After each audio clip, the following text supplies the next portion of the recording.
is that, that although Newton told us about gravitation and how it works, and all the calculations are based on the formulas given by Newton, but Einstein came along and said that there is nothing like gravitational force. Actually, the space gets curved. So he modified it. It doesn't mean that Newton is wrong. We still use his calculation for everything, right from car to aeroplane to uh, any objects which move, planets, and the whole solar system, the whole universe. But why it happens was what Einstein told. So these developments are complementary, and we are always trying to understand it fully. So science can be incomplete but cannot be wrong. And it has to be given its due because our whole life is centered around science. Now, what we ought to know, and this is not really taught in any classes, that there is more things in the universe than meets the eye. There is the visible universe and there is an invisible universe. The visible universe is very small. The invisible universe or unknown universe is very large. And this is what we understand by scientific studies, that invisible is greater than the visible in all ways. In the content, for example, matter, what we see matter, what stars are made of, planets are made of, what we see on earth, our bodies and all that, that is not all. That is only a few percent, 4 or 5% of the total. There is 95% of unknown, invisible matter which we don't see. Same is true of forces, same is true of motion. We don't see many things moving, but everything in the universe is moving. So there is more in the universe than we can sense or we can understand by observation. So that is one important thing to note, and we will elaborate on this point as we go ahead. The other is the cosmological principle, which says that all the laws which operates the universe are independent of position and time. That means they don't change from place to place, they don't change from past to present. There is no variation in time, there is no variation in place. From wherever you look, the laws will be the same. And this is known as the cosmological principle. So, all the laws which operate the universe are eternal and universal. So it is not that here on earth some other laws will operate, and on if we go to the Mars then some other laws will be there. So everything all over the universe is identical, all forces, all processes, and they are eternal, they don't change with time. Although scientists have tried very hard to see variation with time and space, but they have failed to see any changes. The third point to note is that the whole is more than the sum of the parts. If you have a room full of a certain number of things and you add up, then generally the idea is that the totality can be found out by summing the parts. But what science has shown us is that whole is more than the sum of the parts. And whole can come out of the whole without reducing it. This is another important thing, and we will discuss this further in future. The next thing I want to emphasize is that everything in this universe is connected. There is nothing which is independent, be it living things or be it material things. They are all depending on each other. So, this is another universal law that everything is connected, everything is multiply connected, everything depends on everything else. And this principle was given by Ernst Mach in the last century. He said he was actually investigating how the mass of a body arises, because it was generally believed that particles, when they are produced, they are having no mass. So how the mass is generated, that was the question. And he said mass of a particle depends on the interaction of the rest of the universe. So this principle that everything exists because of others is equally applicable to living as well as material world. Everything is interconnected and everything is interdependent. The next point I would like to make is that whatever one does, the universe tries to oppose it. Now, this is a very fundamental principle, because universe is doing very well without us. It doesn't want it to be disturbed. So whatever you try to do, the universe, all the forces will oppose it. So these five things are hidden actually. They are not operational. We know operational laws. We know laws of gravitation, laws of electromagnetism, laws of motion, and so on. But these are the hidden things behind them. That whatever you see, there is much more than that, what is hidden. Uh, Ernst Baum called it um, implicit order, that the visible thing is not all what is there. There are invisible things in the universe. And as far as content is concerned, what we see, the science thinks it is the luminous matter. We can see through our senses, feel it, touch it, and so on. But that is, as I said, only 4 or 4.5% of the matter. Another 75% is dark matter, which we cannot see, and dark energy. So, 21% of that is dark matter, and 75% is dark energy. So what we see or what we feel is a very small part of the whole small fraction, and we'll come to it when we discuss that. So, what I will try to do in this series of talks is that we have formulated 8 questions which everyone must know, so one has a correct worldview. What is, for example, first question is, what is the universe we see around? How it is formed? What is its size? What is its content? Uh, how big it is? Is it expanding or not? Or is it stationary or is it moving, and so on? So, something about cosmology is very important, right? Beginning from the earth, then our sun, our galaxy, cluster of galaxy, all these things uh, make up the universe. So we'll be discussing a little bit about the universe, so we have the correct idea of what is this universe in which we live. Then there is the concept of Gaia. They believe that because of connectivity, the whole universe is like a microorganism. Actually, a concept was given by a British scientist named Lovelock, that he said the earth is a micro or a macro organism.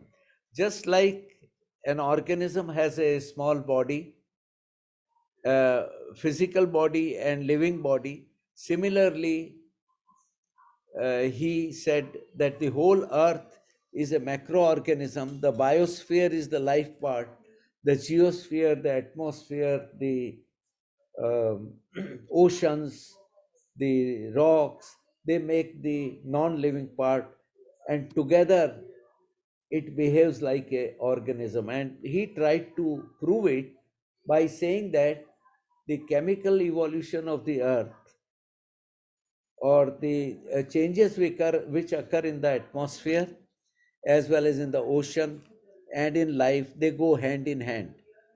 The earth provides all the things at the right time, at the right place, whenever it is required by life. And that is called as a Gaia hypothesis. And it is very important to understand that how the whole earth or even the whole universe acts like an organism. Now, what is the origin? Now, origin of the universe, that is very important. Did it originate at one time, or it is eternal, as many people believe? Is it expanding or it is a constant? And what about Big Bang theory and steady state theory? There are two competing theories. One is called steady state, that universe is always like what it is now. There is no change in it.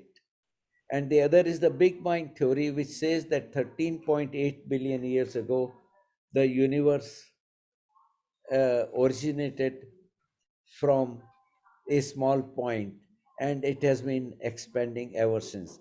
I think it is very important for us to know which one is correct, and actually, all scientific evidence currently Big Bang Theory. supports Big Bang theory, but it puts us in a very special position that the universe started 13.8 or 15 billion years ago, and there was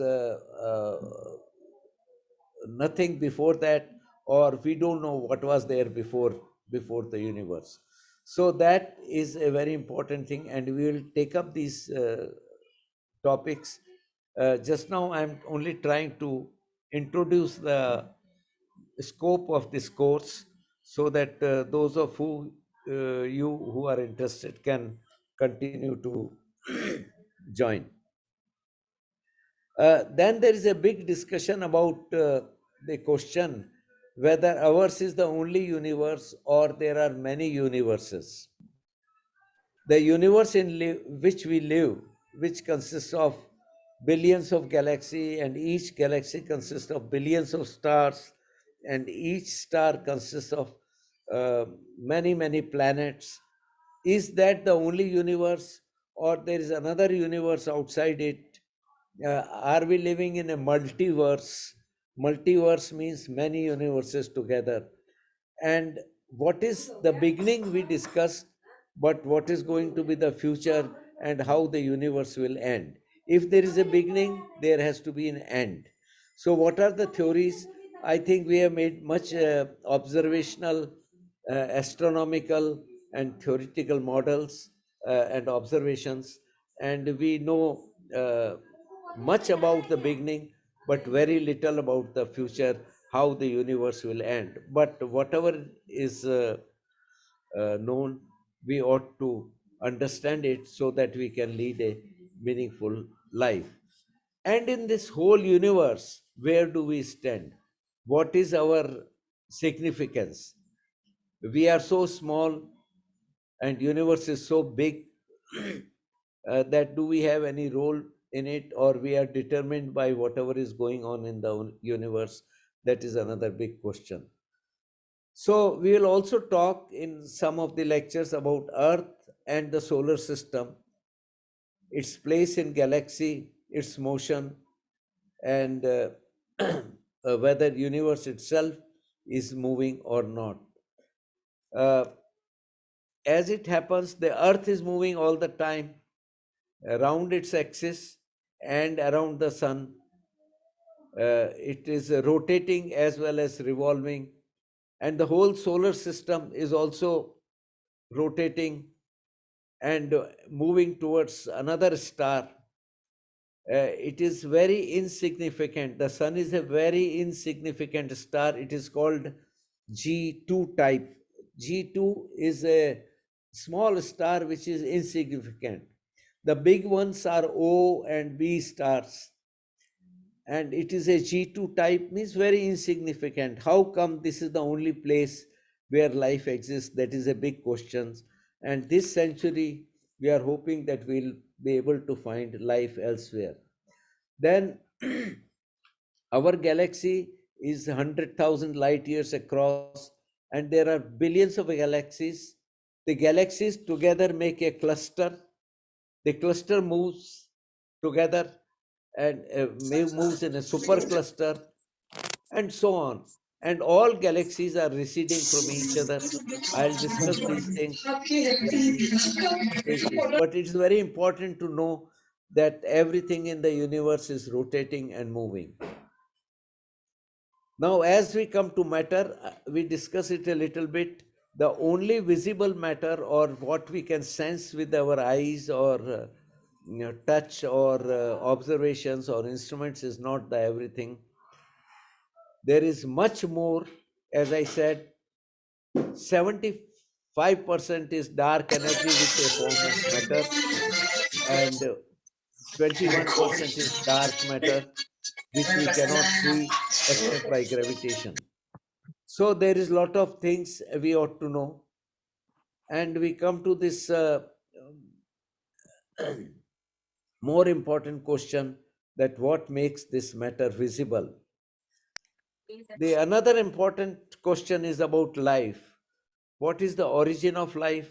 Did it ever originate, or it was always there? So there are competing theories, and we will discuss about that. Uh, it is believed that Earth is 4.5 billion years old, but life did not exist on Earth for the first 1 billion years. Life first appeared here as algae or unicellular life about 3.5, some say 3.8 billion years ago, some say 3.5, but there is a definite evidence that 3.5 billion years ago life first appeared, and it slowly evolved according to Darwinian evolution uh, to multicellular organisms, to organisms which move, to organisms which can fly, to plants and trees, to mammals, fishes, and all that, and to finally to humans. So, this is the general uh, scheme of things, and we'll have a full lecture on this sometimes. But the evolution of life has not been smooth. It is not that life has started as algae and became human beings. It This whole scheme, the whole chain of evolution, has been punctuated by many catastrophes, uh, such severe catastrophes that many times the life almost came to an end, and only few survived these catastrophic events, and out of which new ones evolved, and finally we are where we exist today. Then, of course, equally important question is of question of rebirth, and is there a purpose of life? And we'll be discussing uh, the purpose of life in the sense that nature itself is moving in a direction, and that is the direction in which the life is evolving. So we'll come to this important question briefly in one of the lectures.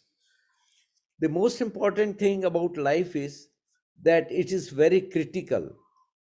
It depends on uh, some factors which we don't give normally much importance, like what is the specific heat of water, what is the latent heat by which ice converts into water, and what is the latent heat by which water converts into steam. So these things are very critical. Actually, these values are such that life can survive under different condition. So this question of universal constants which control our life are very important, and we cannot ignore those things. They play a very critical role in survival of life on earth. Sir? Yes. Can you speak little loudly? Oh, I see. Okay. So, life is equally as important as the material universe is, and both together give us a correct perception of what is going on in the universe. So, we'll be taking up these things. Then, matter and energy. We are familiar with matter, and we are all familiar that Einstein gave us the formula that energy is nothing but mass into square of velocity of light. E is equal to mc Equal to square. MC square. E is equal to mc square. So that is very important. We ought to know about this, that how energy converts into matter and matter converts into energy, and how many types of matters are there. And we discuss it a little bit, we'll come into this great detail. Then what are the laws? This is the most important question about this course we are going to cover, that what are the laws that govern the universe. There are some laws, as I said, they are obvious, and then there are some laws which are hidden, and we'll talk about both of these. So the whole material universe can be converted into two parts. One is micro universe and one is macro universe. The laws of micro world and the laws of the macro world both are very different. And we will be covering this, that what are these laws, what we call quantum mechanics, and which govern the small subatomic and atomic particles, and what are the classical laws or deterministic laws which govern the big objects of the universe. They are deterministic, whereas quantum laws are probabilistic. So this is a big difference, and we ought to understand. I'll try to take up this in little more detail today. And then our survival, of course, depends on the earth. So what are the various cycles on the earth? How earth has been behaving in the past? The scientific methods are there, many scientific methods are there by which we can understand how the earth has evolved over the last uh, uh, 4.5 billion years. What are the cycles which the earth goes through and how it affects life on it. So, these are many questions which I have formulated here to give you an idea of uh, what we ought to know in order to have a meaningful life. And we can summarize them in form of science sutras, that what are the basic uh, formulas, what are the basic concept of science. There are maybe 10 or 20 things we ought to know. What is equilibrium, what is entropy, what are the forces, what is the distribution in nature, and what is entanglement. So these are some of the things, these 8 questions we'll be discussing in the following lectures. And I tried to tell you today what is the scope of this series of lectures. Let me now take the topic for today as the material universe. And I want to make few points here. One is that the smallest particle we know are quarks. Today, scientifically, what we know as the smallest particles are quarks, and they are of the order of 10 to minus 15 centimeters in size. They get together and give rise to uh, atoms. First, they make protons and neutrons. 3 quarks get together and give rise to protons and neutrons. And then more atoms get together and give rise to molecules. and molecules get together and give rise to minerals and rocks. And then we have our solar system. And I think some people are joining late, but doesn't matter. Let them join. So this whole chain from quark to molecules is the quantum world, is what we call as the micro world. And then we start assembling, then we get rocks, and we get planets, and we get stars, and we have galaxy and cluster of galaxies, and we have the universe. So there's a whole chain of things, and the laws here in the quantum world or the micro world are very different, and the laws here in the macro world uh, are very different, and we will be discussing these laws in some detail. The question I want to say is that how many particles finally we need to make the universe? This is a very important question. We call them elementary particles, and we need in all 62 particles. If we have 62 particles, then we can make the whole universe, right from the smallest quarks to the biggest entities, the galaxies and cluster of galaxies, out of these 62 particles. Now, what are these 62 particles? They can be divided into three groups. One is called quarks, and then there are leptons, and there are force carriers. So these three groups, six of these, I will take up this topic in more detail next time. This is to just give you an idea that we need 62 elementary particles, what we call as basic particles, to give rise to the whole universe. So there are four forces we are familiar with. The four forces are, of course, we know about gravitation. I mentioned about Newton, who discovered the laws of gravitation in the beginning. So we have gravitation, then we have electromagnetic force. Maxwell is the scientist who said electricity and magnetism both actually make one force. So there is electricity and there is magnetism, but both can be combined. They have the same formulas. You cannot have one without the other. So electromagnetic forces, that is another force. Gravitation is another force. And two forces we have, which we call as nuclear forces. There are two types of forces. One is uh, which operates in the sun. The sun is continuously giving us energy, and this is coming out of nuclear energy. The core of the sun is at 1.5 billion degrees centigrade, and at that temperature, hydrogen combines to make helium and gives that energy.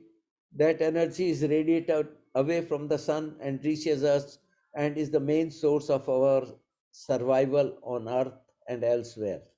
So that is called the weak nuclear force. The weak nuclear force is very slow.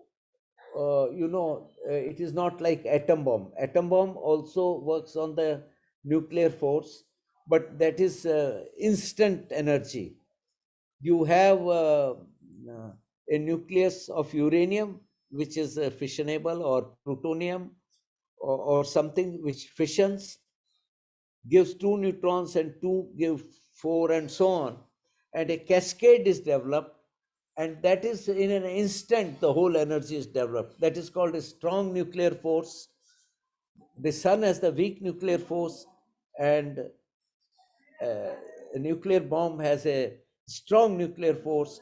The strong nuclear force is what binds the nucleus of an atom, So the nucleus of an atom is held together by strong nuclear force. And so we have thus four main forces which operate in the universe. As I said, gravitation, electromagnetic force, weak nuclear force, and strong nuclear force. So these four forces and these 62 particles, elementary particles that constitute the whole universe. So this is what is the scope of our uh, lecture series, and we'll take these topics one by one. I just gave you a summary so that you can decide whether this course is useful for you or not. But we'll be covering all these in little detail without much mathematics, without complicated jargons. We will only discuss the conceptual aspects. So this is for you to decide whether this course is going to be useful for you. I just want to mention one more thing, that what is science trying to do is make one universal theory. They call it theory of everything.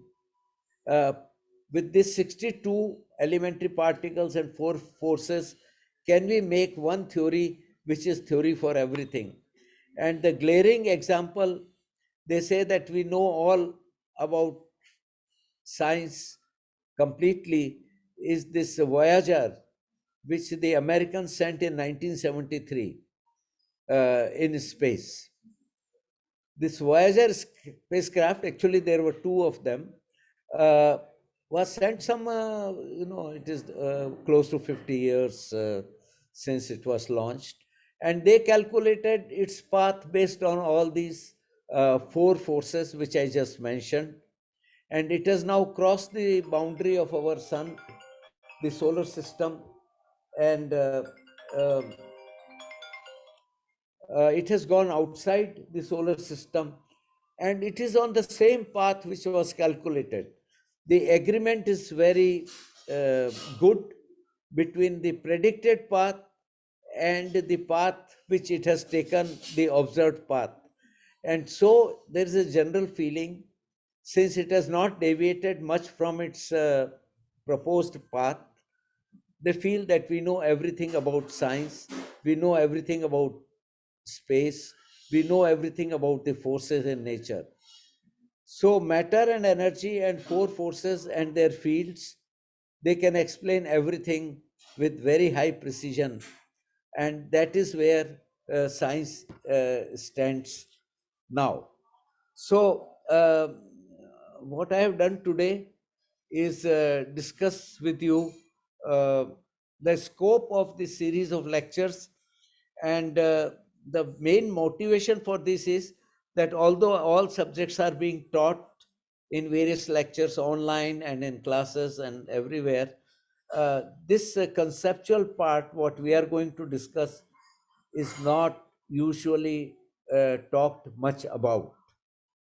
They are individually discussed, but not uh, uh, all together. And the point is that we understand space and matter and forces and all this separately, just trying to understand it.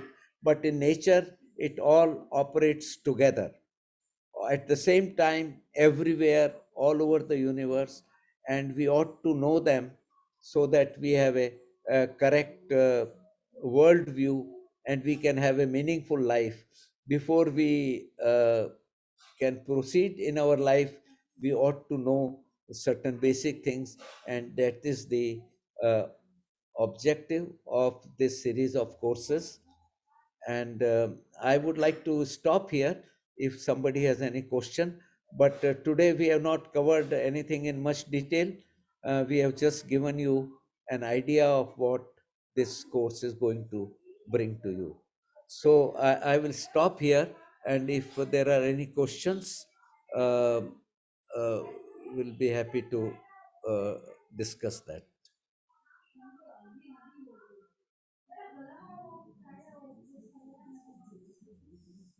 आप में से किसी को भंडारी कोई question आप में से किसी को कोई क्वेश्चन हो तो हैंड रेज कर सकते हो।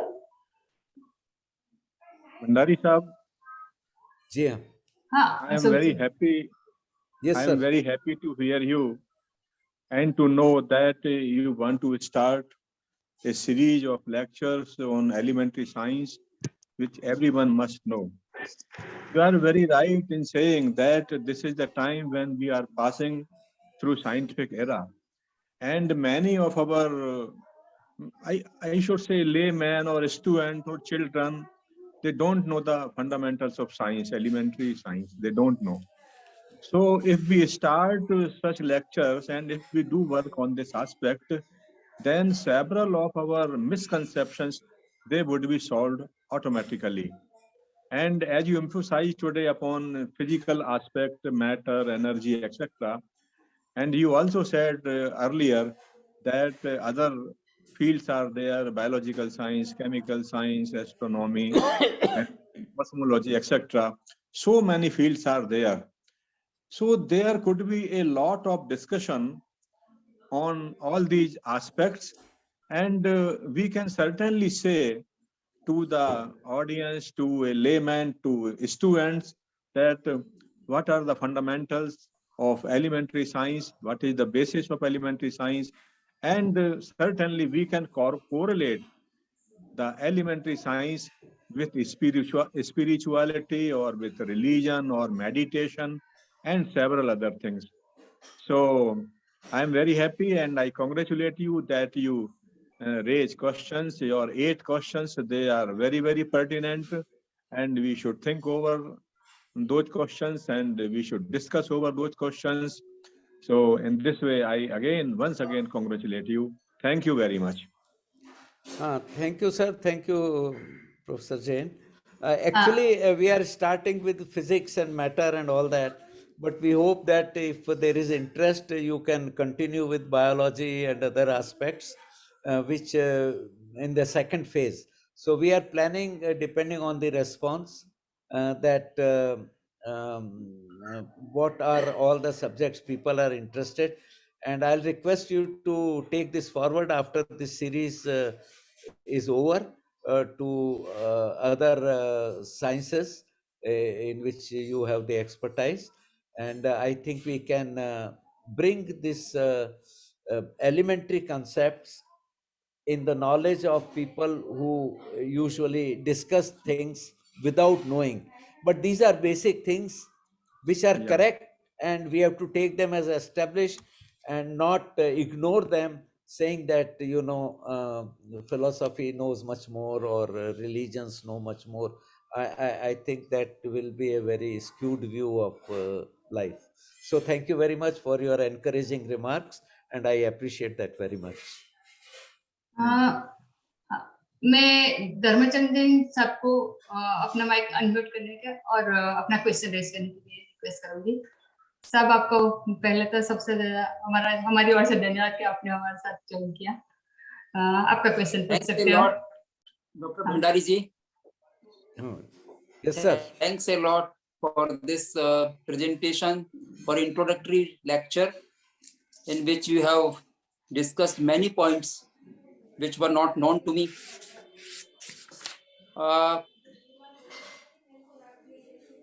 You are going to elaborate all the points in next lectures, I think. But in this lecture, I want to say that you should present your lecture in a very slow way, slowly. We can understand it in a better way. आपने जो कुछ बातें बताई हैं वो भी quarks हैं, leptons हैं, और एक और क्या बताया था? फोर्स कैरियर्स में डिवाइड कर सकते 52 पार्टिकल्स को जी, क्वार्क्स, लेप्टॉन्स और force carriers, particles which carry the forces. जो 4 फोर्स हैं वो we need particles to carry those forces. They are the interacting particles. तो वो 6 वो हैं, 6 या 7 जो हैं वो, और क्वार्क्स हैं और लेप्टॉन्स हैं। लेप्टॉन मतलब इलेक्ट्रॉन्स हैं, न्यूट्रिनोज हैं, ये मिलके लेप्टॉन्स बोलते हैं इनको। और अच्छा। क्वार्क्स है जिनसे मटेरियल वर्ल्ड बनी है, जिससे एटॉमिक न्यूक्लियस बना है। तो एक तो न्यूक्लियस के प्रोटॉन और न्यूट्रॉन वो क्वार्क से बने हैं, और जो इलेक्ट्रॉन्स और न्यूट्रिनोज हैं वो लेप्टॉन से बने हैं। और फिर फोर्स कैरियर्स हैं, जैसे ग्रेविटी है वो ग्रेविटॉन चाहिए उसके लिए अपने को। जैसे मास है, मास कहाँ से आई, उसके लिए हमको हिग्स बोसोन चाहिए। जैसे इलेक्ट्रोमैग्नेटिज्म के लिए फोटोन चाहिए। फोटोन मतलब जो लाइट सन से आती है वो इलेक्ट्रोमैग्नेटिक फोर्स को कैरी करती है अपने साथ में। तो इनको फोर्स कैरियर्स कहते हैं। इनके बारे में विस्तार से अपन बाद में चर्चा करेंगे। पर ये 3 तरह के पार्टिकल्स हैं और हर एक के 3 जनरेशन है, मतलब they come in 3 generations. तो आई विल डिस्कस दिस। आज का पर्पस तो यही था सर कि एक जनरल आइडिया दिया जाए कि क्या स्कोप है, कितने पार्टिकल्स हैं, कितने फोर्सेस हैं, और किस तरह मिलकर ब्रह्मांड की रचना होती है। तो वो एक जनरल कंसेप्ट मैंने देने का प्रयत्न किया है। आप कह रहे हैं तो मैं स्लो चलूंगा अगली बार से, ताकि और हमको समझ में आता रहे, उस तरह से आप बढ़े आगे। और इसमें जो आधार बनाए हैं वैज्ञानिकों ने, वो भी आप साथ में बताएं कि ये किस आधार पर बात कही जा रही है, on which basis they have developed their theory और हाइपोथेसिस और जो भी है। तो वो बेस भी उनका अगर हमारे सामने आता रहे तो ठीक है। क्योंकि जो बिग बैंग थ्योरी है, या एक आपने स्टेडी स्टेट थ्योरी बताया था, स्टेडी स्टेट थ्योरी क्या होता है? वो स्टेडी स्टेट और बिग बैंग ये 2 कॉम्पिटिंग थ्योरीज हैं। स्टेडी स्टेट का मतलब ब्रह्मांड हमेशा वैसा ही है जैसा आज है। अच्छा। उसमें कोई चेंज नहीं होता है, इटर्नल है, विदाउट बिगिनिंग है, विदाउट एंड है। जैसा ये कौन मानता है? ये थ्योरी एक्चुअली हॉयल और नार्लिकर ने दी थी। अपने शास्त्रों में भी इसी को माना जा रहा है कि universe is uncreated. Jayant Narlikar और हॉयल। अच्छा। But sir, according to expandable theory, पार्श्व आपको चांस दिया जाएगा, अभी म्यूट रहिए बेटा। हाँ, आप कंटिन्यू कर सकते हो प्रेसिडेंट साहब। तो और बिग बैंग थ्योरी में ऐसा है सर कि वो शुरू में टेम्परेचर 10⁻32 डिग्रीज या ऐसा कुछ था, बहुत हाई, और बहुत सूक्ष्म ब्रह्मांड था। वो कुछ एक एक्सप्लोजन हुआ उसमें, जो ये ब्रह्मांड फैला। तो ये कौन मानता है?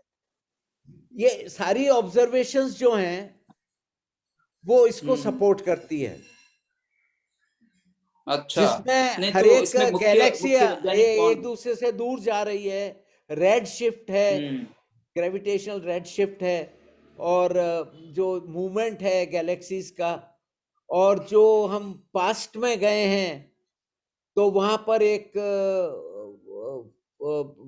एनर्जी का हमको, वो फोटोन का सैचुरेशन मिला है।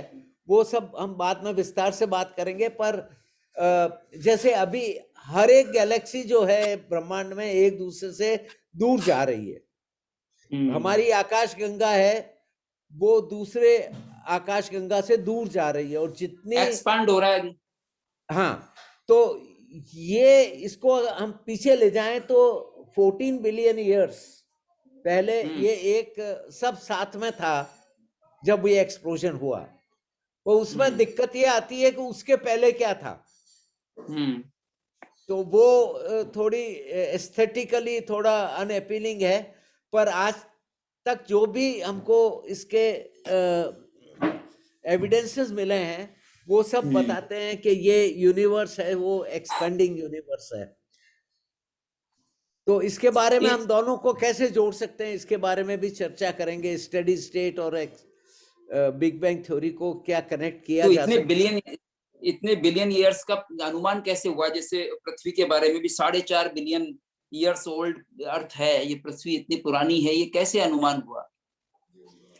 ऐसा है कि कुछ जो एलिमेंट हैं वो रेडियो एक्टिव होते हैं। हम्म वो जैसे पोटेशियम है, एक पोटेशियम 40 करके आइसोटोप होता है, वो 1.5 बिलियन ईयर्स में आधा हो जाता है। अच्छा। अगर हम 100 एटम लेके चलें उसके, तो 1.5 बिलियन ईयर्स में 50 रह जाएंगे हमारे पास। अच्छा। वो एग्जैक्टली 50 नहीं रहेंगे, क्योंकि वहां पर ये डिटर्मिनिस्टिक थ्योरी नहीं है। 40 भी हो सकते हैं, 60 भी हो सकते हैं, पर वो आधे हो जाएंगे करीब करीब। उसमें प्लस माइनस कुछ होता है, वो हम विस्तार से बाद में बात करेंगे। तो ये जो रॉक्स हैं, इनको हम डेट कर सकते हैं। पोटेशियम आर्गोन मेथड एक है, यूरेनियम यूरेनियम मेथड है, यूरेनियम लेड मेथड है। इनसे हम करें, हम कोई पत्थर लें और उसकी एज निकाल सकते हैं हम रेडियो एक्टिविटी से, तो वो 4.5 बिलियन ईयर्स आती है। अच्छा। और ब्रह्मांड की तो मैंने बताया कि जो निहारिकाएं एक दूसरे से दूर जा रही हैं, उनको अपन पीछे भूतकाल में ले जाएं, तो 13.8 बिलियन ईयर्स एगो वो सब एक साथ थी, एक ही लंप ऑफ मैटर था। अच्छा। तो इस प्रकार इसके और भी हैं, मैं वैसे जनरल सिंपल वे में बता रहा हूं। अभी जब उनका हाँ। टॉपिक आएगा तो हम इसको डिटेल में भी ले सकते हैं। अच्छा, आपने माइक्रो यूनिवर्स और मैक्रो यूनिवर्स जैसे यूनिवर्स के दो रूप बताए, और जी माइक्रो यूनिवर्स तो उसमें तो प्रोबेबिलिटी क्वांटम है और प्रोबेबिलिटी है, जी और मैक्रो यूनिवर्स क्लासिकल है और उसमें डिटर्मिनिज्म है। जी। ये डिटर्मिनिज्म कैसे है उसमें? डिटर्मिनिज्म का मतलब यह है कि अगर आज आपको पता है कि ये एक कार है जो 60 माइल्स पर आवर की स्पीड से जा रही है, तो आप भूतकाल में भी जा सकते हैं कि 1 घंटे पहले ये कहाँ थी, सीधे। और भविष्य में भी जा सकते हैं और प्रिसाइजली वो वहीं होगी। उसमें डिटर्मिनिस्टिक है। हाँ, बशर्ते कोई दूसरा कारण न बनाओ, बाधक तत्व नहीं आया हो तो। हाँ, मतलब अगर कोई आप बाधक उसके तत्व, कंडीशंस, राइट। हाँ, कंडीशंस पर अगर उस कोई बीच में और कोई कारण बन गया हो जिससे स्पीड उसकी स्लो हो गई हो, तो फिर नहीं चल पाएगी। हाँ, लेकिन जैसे पृथ्वी है वो 30 किलोमीटर पर आवर के हिसाब से जा रही है, तो अपन बता सकते हैं कि कल सुबह कितने बजे सूरज उगेगा। हाँ, ये तो ठीक है, ये डिटर्मिनिज्म में आ तो जाए। ये डिटर्मिनिस्टिक है। तो जो मैक्रो वर्ल्ड है, जो स्थूल चीजें जिसको हमें स्थूल और सूक्ष्म बोलते हैं, तो सूक्ष्म जो है वो प्रोबेबिलिस्टिक है। प्रोबेबिलिस्टिक मतलब जैसे आपने एक अपनी पॉकेट में 1 रुपया रोज आप डालते हैं, मान लो। मैं एक बहुत रफ क्रूड एग्जांपल दे रहा हूं। रोज 1 रुपया डालते हैं तो 10 दिन में आपकी जेब में 10 रुपए हो जाएंगे एग्जैक्टली। लेकिन आप रोज 1 इलेक्ट्रॉन डालेंगे तो 10 दिन में हो कि 8 ही हो वहां पर, या 12 हो जाएं, वो प्रोबेबिलिस्टिक है। आप एक बॉल फेंकते हैं और सामने 10 खिड़कियां हैं, तो बॉल आप फेंकेंगे तो कोई एक ही खिड़की में से वो जाएगी बाहर। ठीक है, ये हमारी कॉमन सेंस है, ये डिटर्मिनिस्टिक है। पर अगर आप एक इलेक्ट्रॉन फेंकेंगे तो हो सकता है वो 10 में से जाए। अच्छा। तो वो प्रोबेबिलिस्टिक है, वो किसी में भी जा सकता है, किसी में नहीं भी जा सकता है। उसके लिए प्रोबेबिलिटी थ्योरी लगानी पड़ेगी। वो निश्चितता नहीं है, अनसर्टेनिटी है उसमें। हो सकता वहां है भी वो कुछ बातें मैक्रो वर्ल्ड में भी निश्चित और अनिश्चित दोनों तरह की हो सकती होंगी। मैक्रो वर्ल्ड जो है वो बिल्कुल, उसमें क्लासिकल मैकेनिक्स जो है वो ऑपरेट करता है, वो डिटर्मिनिस्टिक है। उसमें अच्छा, उसमें अनसर्टेनिटी नहीं होती, कहीं भी नहीं आती नहीं। अनसर्टेनिटी। और माइक्रो वर्ल्ड में हमेशा अनसर्टेनिटी रहती है, कभी भी वो डिटर्मिनिस्टिक नहीं हो सकता। तो ये एक बहुत ही, जो आपने प्रश्न उठाया है, बहुत ही इंपॉर्टेंट है अपने को, ब्रह्मांड किस तरह ऑपरेट होता है इसको समझने के लिए। तो ये सब मैंने आज इंट्रोड्यूस किया है, शायद बहुत कॉम्पैक्ट वे में, तो इनको अपन अलग अलग विषय में लेंगे। तो ये नील्स बोर ने ये क्वांटम थ्योरी डेवलप की थी, और पिछली सदी में 100 साल पहले की बात ही है। और डिटर्मिनिस्टिक तो खैर शुरू से ही अपने को पता है, क्योंकि हम कई चीजें प्रेडिक्ट कर सकते हैं डिटर्मिनिस्टिक में। प्रोबेबिलिस्टिक में हमारा प्रेडिक्शन कभी सही नहीं होता है।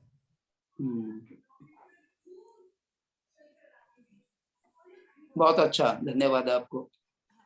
थैंक यू सर, आपने इंटरेस्ट लिया, very encouraging for me.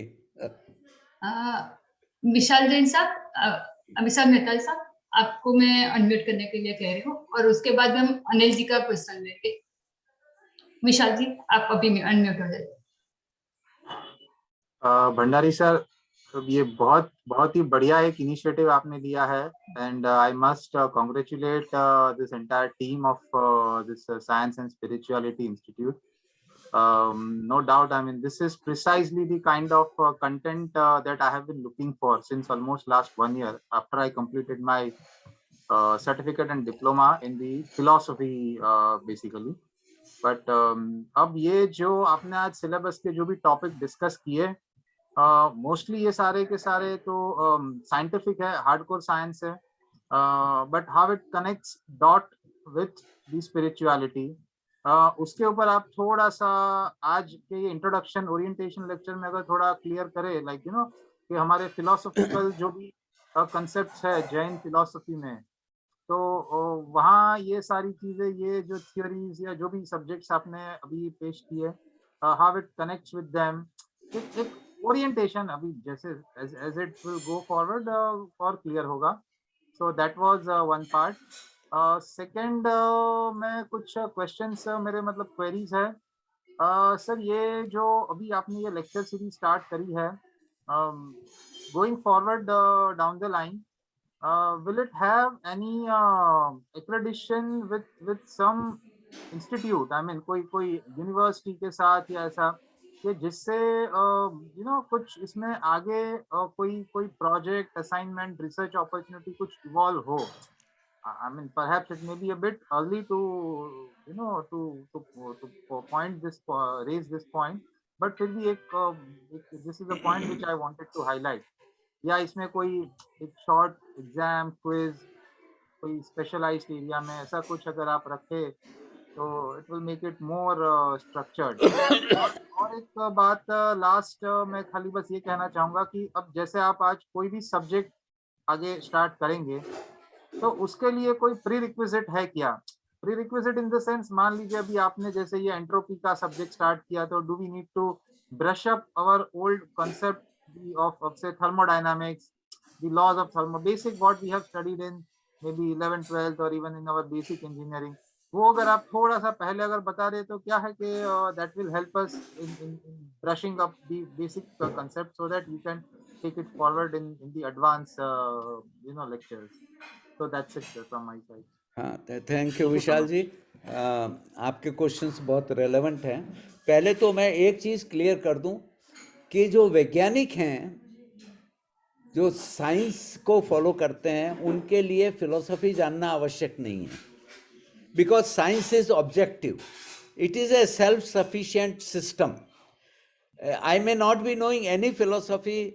I don't know Buddhism or Hinduism, or I have not read Bertrand Russell or Whitehead or somebody. It doesn't make any difference in my work.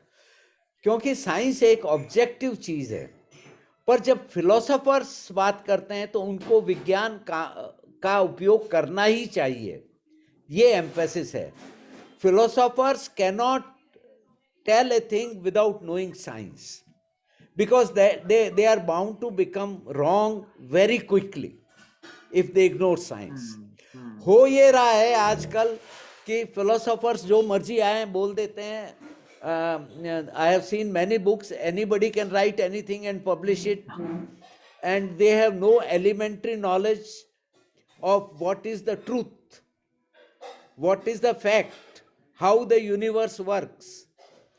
खाली ये कहने से काम नहीं चलता कि हम तो दार्शनिक हैं, हमें सब पता है। आपको हर दर्शन को विज्ञान पर आधारित करना ही पड़ेगा। तो that is the basic difference. वैज्ञानिक को जरूरी नहीं है कि वो दर्शन का उपयोग करे। दर्शन में क्या है कि थोड़ा मेंटल एक्सरसाइज होता है। There is a difference between philosophy and darshan. Philosophy का ट्रांसलेशन हम दर्शन करते हैं, but that is not correct. Okay. Philosophy is a mental exercise based on certain observation. They give you a model. They try to give a concept based on physical observation. Science is also based on physical observation. But science does not tell you why things are there as they are. It only tells you how things work.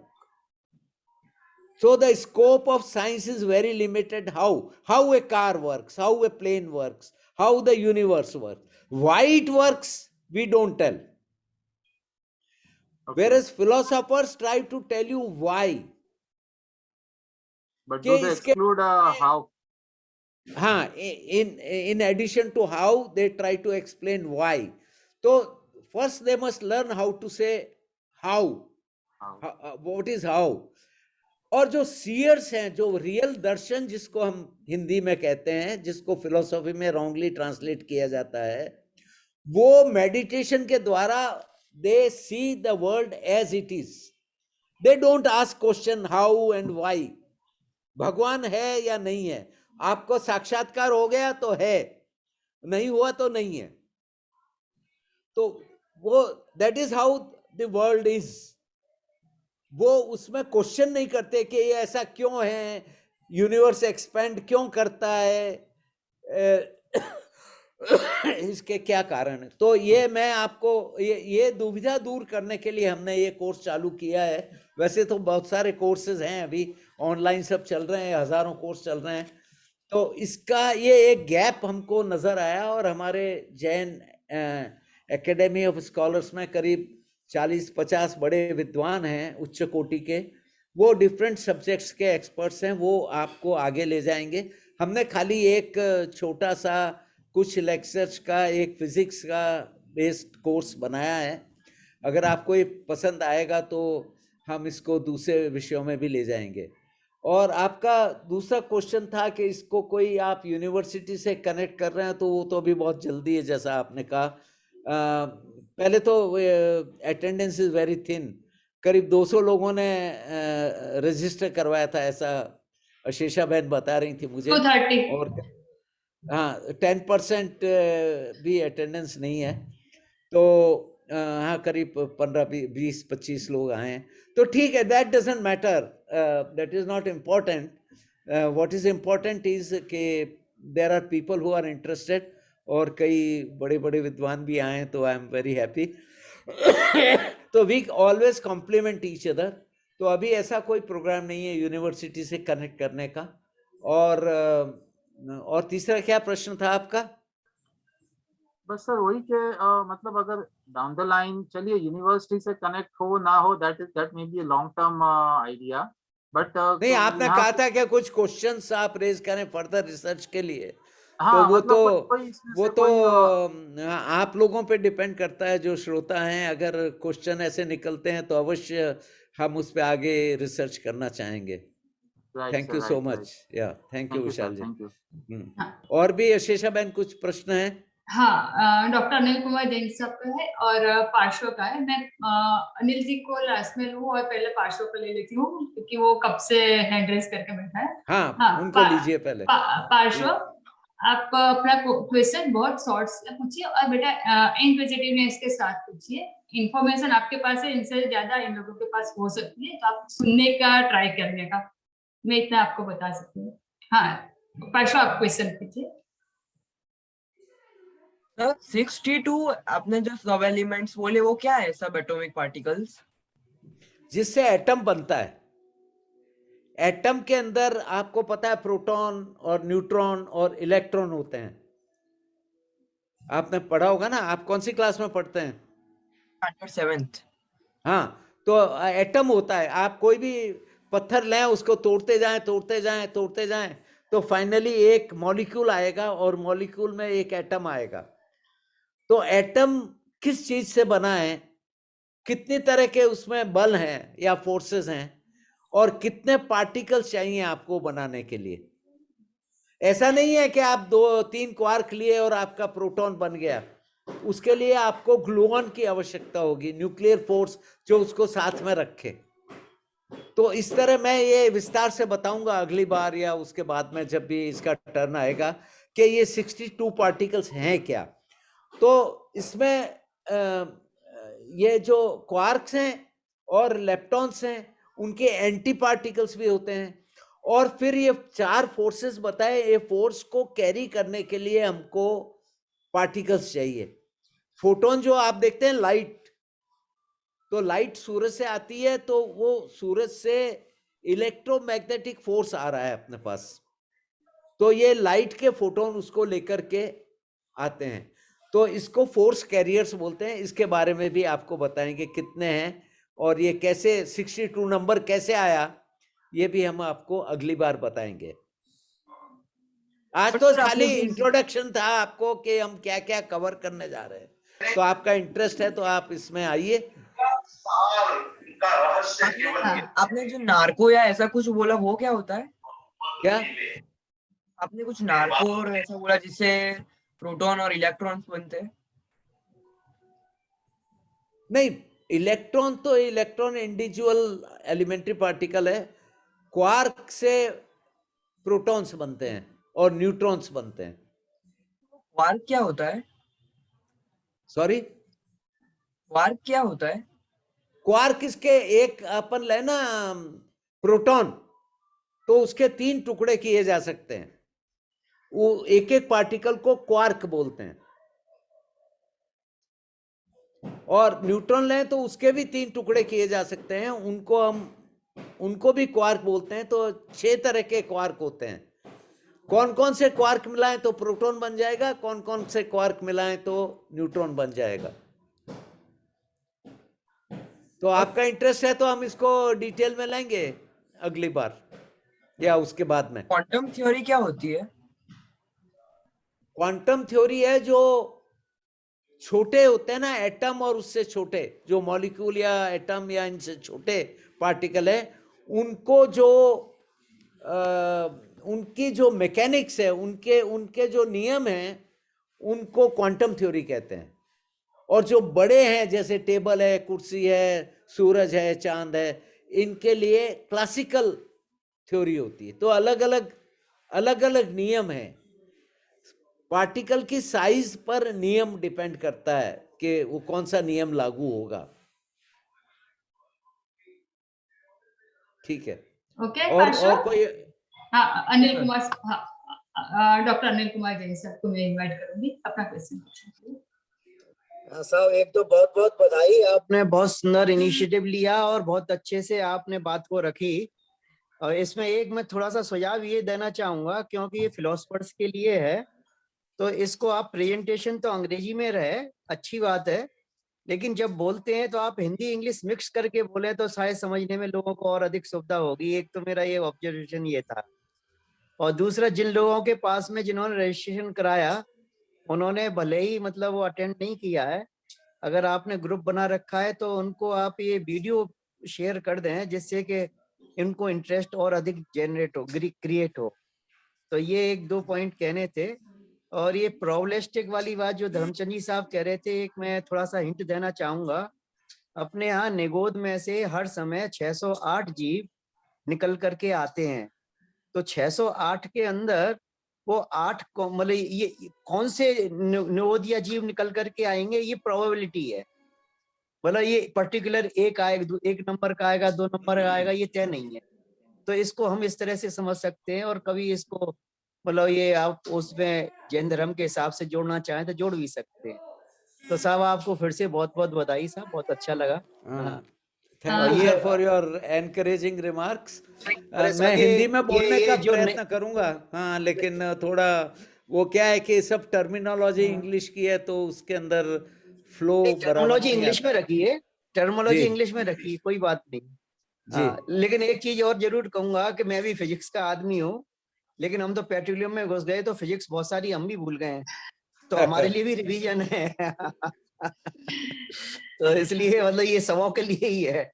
चलिए साहब, बहुत बहुत धन्यवाद, thank you. Thank you sir, thank you. Anil ji, मैं आपके सुझाव को ऐसे बताना चाहूंगी कि इसकी वीडियो भी हम शेयर करने वाले हैं और साथ साथ इसकी नोट्स भी हम देने वाले हैं, और वो दोनों ग्रुप पे ही दी जाएगी। तो उसमें आप हमें मदद भी कर सकते हो एक तरह से, मैं मतलब, और आपका सुझाव भी सही में हमें बहुत अच्छा लगा है। तो आप हमसे जुड़े रहिए और हमें इम्प्रूव करने का ट्राई कीजिए, खास तौर पे मुझे। हाँ नहीं, जरूर जरूर, थैंक यू। हाँ, तो कंक्लूडिंग मैं चाहूंगी कि आप ही कंक्लूड कीजिए, फिर तो हर बार करते हो तो आपसे अच्छा लगता है मुझे, या तो आप जैसे कहो। अनिल जी। हाँ, अच्छा। अरे आप ही कर दो, कोई बात नहीं है। आप ही कर दो, कोई बात नहीं। ओके, भंडारी साहब, आपका मतलब बहुत बहुत धन्यवाद। और आपने जो बेसिक कंसेप्ट साइंस के बताए विथ रेफरेंस, अभी रेफरेंस तो नहीं दिए हैं, पर मैं आशा रखती हूँ कि जैसे अनिल जी ने बताया वैसा आगे जाके आप जैन या अलग दर्शनों के भी रेफरेंस देके हमें और थोड़ा सा ज्यादा डेप्थ में समझाओगे। और हमारा अगला सेशन होगा 14 फरवरी, सोमवार को रहेगा। हर सोमवार को हम मिलेंगे, और हम दूसरा एक कोर्स ले रहे हैं जो प्रज्ञा का सूत्र आगम पे है, जो हर गुरुवार को लिया जाएगा। इसके साथ ही हम विश्व के सभी जीवों की मंगल कामना के साथ आज का ये सेशन को विराम देते हैं। अणु परमाणु शिव बनी जाओ, आखा विश्व नु मंगल थाओ, सर्वे जीवो मोक्षे जाओ, अहम भैया अमर तपो। Thank you all the participants. Thank you all. Okay, thank you, bye. Thank you, Thank you. everyone. Thank you, everyone. Thank you, everyone. Well.